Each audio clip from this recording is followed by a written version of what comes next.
কবিতাৰে শিৰোনামা দেউতাও কানে কেতিয়াবা। কবি অনন্ত দাস। জীৱন যুদ্ধত ক্লান্ত সৈনিক মোৰ দেউতা।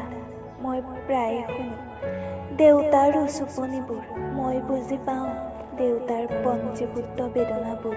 আমাক দেখুৱাই তেওঁ হাঁহে, শোকবোৰ পাতলাবলৈকে তেওঁ নিজান ঠাইত অকলশৰে কানে।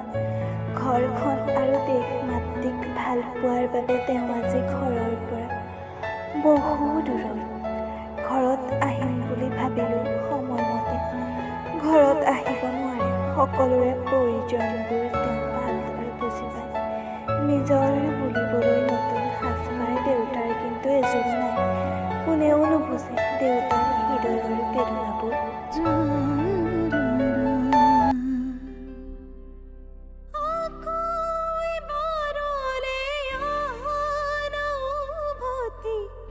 গান গাবলে তোমাক লাগে, নাহৰ ছায়াৰাতি মচি ৰ'দে সতে উমলিবলে তোমাক লাগে।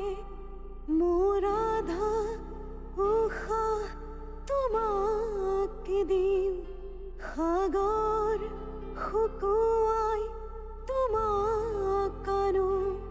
মোৰ আধা উশাহ তোমাক দিম, সাগৰ শুকুৱাই